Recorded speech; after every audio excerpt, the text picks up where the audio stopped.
안녕하십니까. 제빵쌤입니다. 벌써 1단원 끝나고 2단원 첫 시간으로 들어가게 되었는데요. 네. 여러분들이 열심히 다양한 활동을 통해서 아마 1단원을 다 마무리했을 거라고 생각하고요. 2단원도 열심히 해서 좀 더 재미있는 수업 시간 만들도록 노력합시다. 꼭 디딤 영상 보기 전에 책을 읽어보는 것, 또 시이기 때문에 시를 한번 감상해보는 점, 보아야 된다는 점 꼭 기억하시기 바랍니다. 오늘은 문학 작품들을 다양하게 만나볼 텐데 그 중에서 시를 먼저 접해보도록 합시다. 시는 이제 앞서 들어가기 전에 시는 분석하는 방법이 이제 6가지가 있는데 간단하게 설명을 하고 그 분석법들 한번 분석을 해보도록 합시다. 첫 번째는 시의 제목을 보아야 합니다. 제목을 통해서 상징적 의미를 꼭 익히고 가야 된다는 점, 상징적 의미 꼭 익혀야 되고요. 두 번째, 시적 화자를 찾으셔야 됩니다. 시적 화자. 세 번째는 시적 화자는 어딨냐? 대놓고 나라고 나와 있는 경우가 있고 그렇지 않을 때는 시적 상황을 통해서 찾아야 됩니다. 세 번째는 시어의 상징적 의미를 찾으셔야 됩니다. 상징적 의미. 얘가 긍정적 시어인지 부정적 시어인지를 구별할 수 있어야 되고요. 네 번째, 아까 얘기했던 것처럼 시적 상황을 고려해야 합니다. 시적 상황이 도대체 얘가 어떻게 전개가 되느냐. 이걸 꼭 기억하세요. 다섯 번째, 시의 특징을 아셔야 됩니다. 시의 특징은 총 3가지로 볼 수 있는데 첫 번째는 표현법. 시의 표현법 알죠? 뭐 의인법이냐, 직유법이냐, 뭐 은유법이냐 이러한 다양한 시의 표현법을 알고 계셔야 되고 두 번째는 심상에 대해서 알고 있어야 됩니다. 심상. 시각적 심상이냐 청각적 심상이냐 또는 공감각적 심상이냐 해서 시각, 청각, 후각, 미각, 촉각에서 5가지의 감각, 오감이라고 하죠. 5가지 감각과 공감각까지 꼭 알고 계셔야 되고요. 마지막은 시가 어떻게 시상이 전개가 되느냐 시상 전개를 좀 알고 계시면 되겠습니다. 시상 전개는 선, 정, 후경. 뭐 정적인 걸 앞에다 놓고 경치를 뒤에다 놓느냐 아니면 성, 경, 후, 정. 경치를 앞에다 놓고 정적인 거, 감정을 뒤에 놓느냐. 이건 나중에 이제 선생님이 다시 한번 설명을 하겠습니다. 나오면. 6번째는 주제를 알면 되겠습니다. 주제는 누굴 기준으로 보면 되냐? 화자를 기준으로 해서 주제를 찾으시면 되겠습니다. 이 6가지의 방법을 가지고 선생님이 이제 시를 분석을 할 건데요. 모든 시는 이 6가지로 전부 다 분석이 가능하고 모든 시는 이 6가지 영역 안에서 시험 문제로 반드시 모의고사가 됐건 내신인 출제가 된다는 점을 꼭 기억하시면 되겠습니다. 궁금한 게 있으면 선생님에게 개별적으로 수업 시간에 물어봐도 괜찮을 것 같습니다. 아시겠죠? 이거는 정말 간략하게 설명해 놓은 부분이고 진짜 이제 선생님이 조금 더 선생님에게 이걸 궁금한 게 있어요 하시는 분들은 이제 어떻게 찾아가는지에 대해서 질문하시면 선생님이 답변을 해주도록 하겠습니다.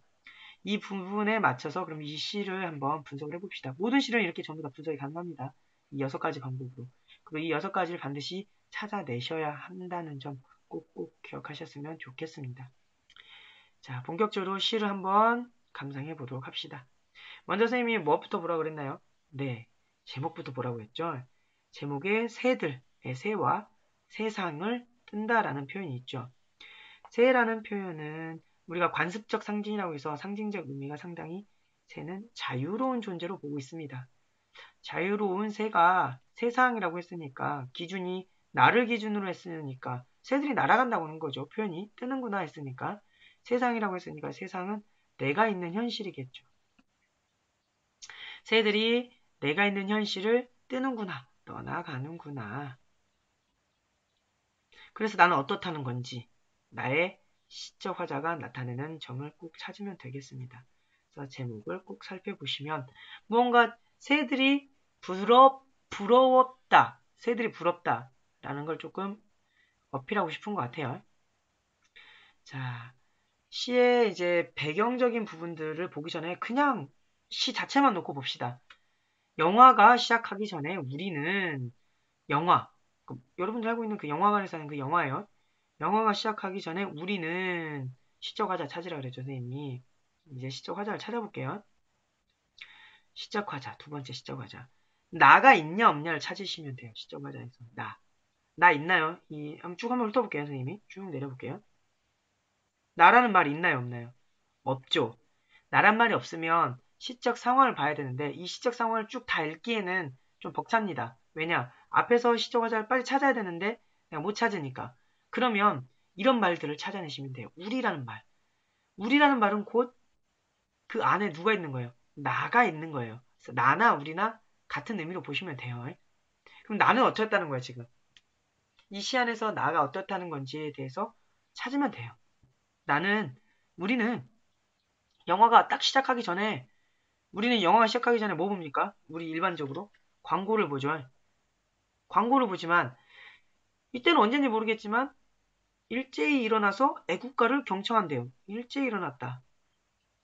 일제히란 말은 일어나든 말든 상관이 없는 게 아니라 반드시 일어나야 되는 거기 때문에 상당히 획일화되고 강요죠. 획일, 강요. 그리고 나서 애국가를 경청하고 있다. 생각해보세요. 애국가를 듣고 있는데 중요한 건 이 애국가를 지금 안 듣잖아 우리 그쵸? 이 애국가를 듣고 싶어서 듣는 게 아니라 경청하는 게 듣기 싫은데도 억지로 듣고 있어야 돼요. 그러니까 상당히 반어적인 표현이라는 거죠. 반어. 반어적이란 표현인 게 뭐냐면 속뜻과 말하는 것과 속뜻이 다른 거죠. 가장 대표적인 예로 아이고 잘한다. 너 진짜 잘한다. 그럼 마음이 담겨 있는 거니까 반어법이 아니죠. 근데 에휴 잘한다 잘해 라는 표현이 들어가면 어때요 상당히 비꼬는 뜻 말투죠. 이게 반어적인 표현입니다. 잘한다 잘해 이겁니다. 그래서 애국가를 우리는 듣기 싫은데 억지로 듣고 있어요. 강요에 의해서 듣고 있다는 거죠. 강요에 의해서 애국가를 듣고 있어요. 누군가 시켜서. 그런 실제로는 듣기가 싫어요. 우리가 영화관에 영화 보러 갔지 누가 애국가 들으러 온 거를 오진 않았잖아요. 그쵸? 그 다음에 삼천리 화려강산의 을숙도에 그러니까 애국가 안에서 삼천리 화려강산이라는 부분이 나올 때 이제 소절이죠. 첫 소절에 을숙도에서 일정한 군 무리를 을숙도라는 그 새들이 많이 사는 곳인가 봐요. 우리 애국가 보면 맨 앞에 그 해가 뜨면서 그 해 위로 갈대숲이 있고 그 갈대숲 위로 흰 새떼들이 싹 날아가는 장면이 나옵니다. 그 애국가에 나오는 그 장면을 지금 표현을 해놓은 거예요. 그래서 갈대숲을 이륙하는 흰 새떼들, 흰 새떼들, 흰 새떼. 일단 중요한 건 뭐냐? 새들은 어떻다는 거예요. 이제 시어를 봅시다. 시어. 세 번째, 시어의 상징적 의미. 이 흰 새떼 어때요? 상당히 자유롭죠. 날아갈 수 있으니까. 그러니까 내가 애국가를 딱 나오는 장면을 보면서 나는 저 흰 새떼들을 보면서 우와 쟤네 되게 부럽다 되게 자유로워 보인다 라는 생각을 하는 거죠. 나는 지금 여기 앉아서 일어서서 억지로 애국가를 지금 가슴에 손으로 얹고 듣고 있는데 이렇게 생각하고 있을 때 누가 자기네들은 누구예요? 흰 새떼들이죠. 흰 새떼들이 끼룩끼룩 낄낄 된다라는 거죠. 의성어죠. 소리를 표현한 겁니다. 말로 이 의성어 표현이 들어갔다는 점. 누가 끼룩끼룩대고 낄낄댈까요? 누구를 보면서? 흰 새떼들이 누구를 보면서? 우리들을 보면서 억압되어 있는 우리를 보면서 낄낄대고 낄낄대고 상당히 끼룩끼룩거린다. 그래서 이 현실에 대해서 우리가 처해져 있는 현실에 대해서 상당히 냉소적이다 라는 표현을 쓰긴 했는데 책에서는 상당히 비웃는 거죠. 말 그대로. 비웃음. 니네는 그것밖에 안 되지. 우리는 이렇게 잘 날아다녀. 니네는 거기 앉아서 애국가나 보고 있지? 하면서 우리를 비웃는 것처럼 보이는 거죠.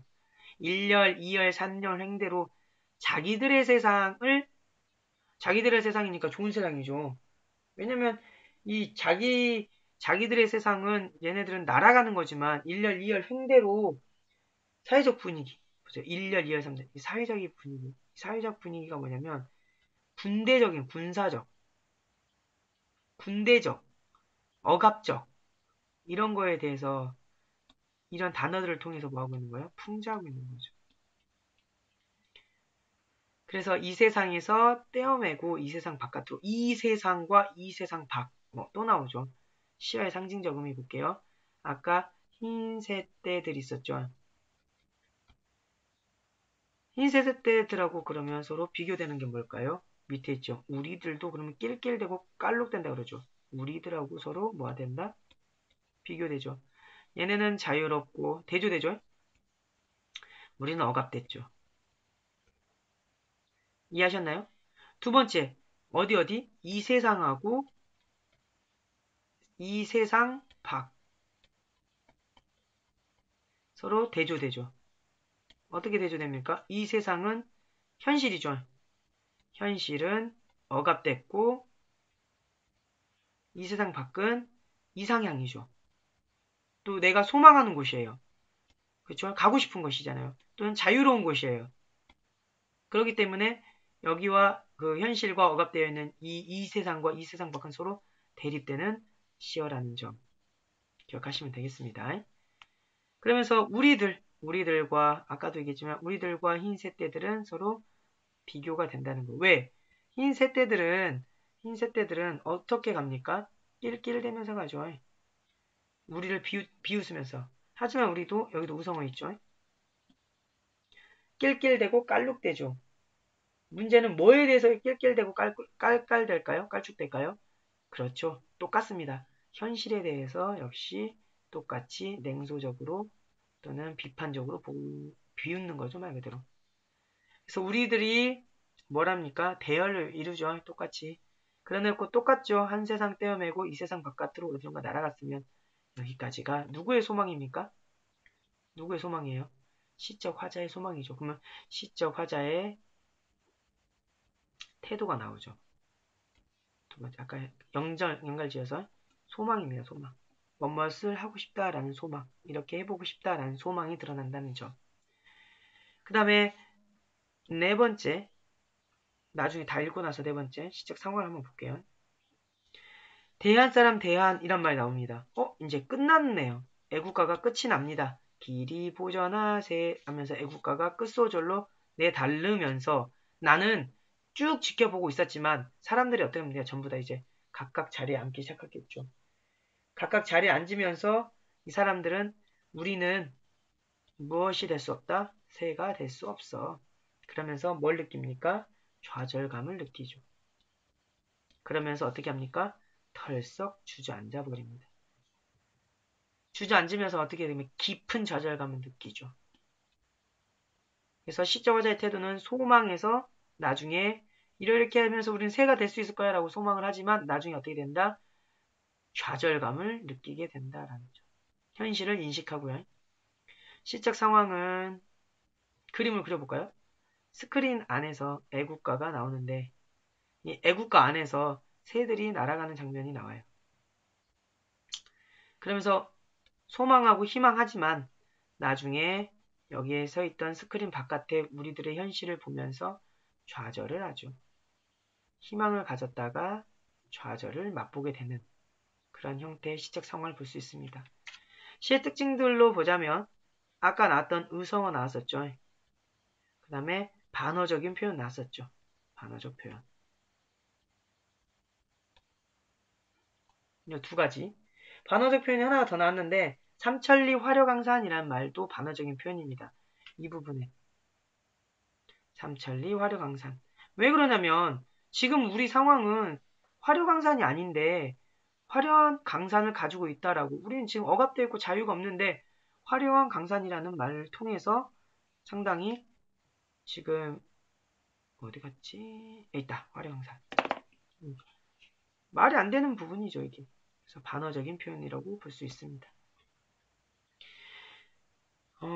심상이나 또 시적 상황, 시적 전개가 되는 부분은 뭐 뚜렷하게 나와 있지 않기 때문에 건너뛰고요. 그죠? 그 다음에 주제는 그래서 6번째 주제는 시적 화자가 어때요? 화자가 뭘 원해요? 뭐에 대해서 무엇을 원하고 있습니까?를 찾아내면 돼요. 그게 곧 주제니까 암울한 현실에 대해서 현실을 벗어나서 새처럼 뭐 하고 싶다? 자유롭게 살고 싶은 소망. 하지만 소망했지만 어떻게 됐다? 그리고 좌절해버렸다. 이게 주제입니다. 선생님이 시를 분석하는 방법대로 이렇게 정리를 한번 싹 했는데요. 네, 이거 외에 따로 나올 만한 건 거의 없습니다. 이것만 알고 있으면 여러분들은 뭐 내신이 됐건 또는 모의고사가 됐건 충분히 다 맞을 수 있을 것입니다. 자신감을 갖고 수업 시간에 선생님과 함께 또 다른 부분들 또 수업 채우기까지 한번 해보도록 합시다. 이상 저는 여기까지 하겠습니다. 수고하셨습니다.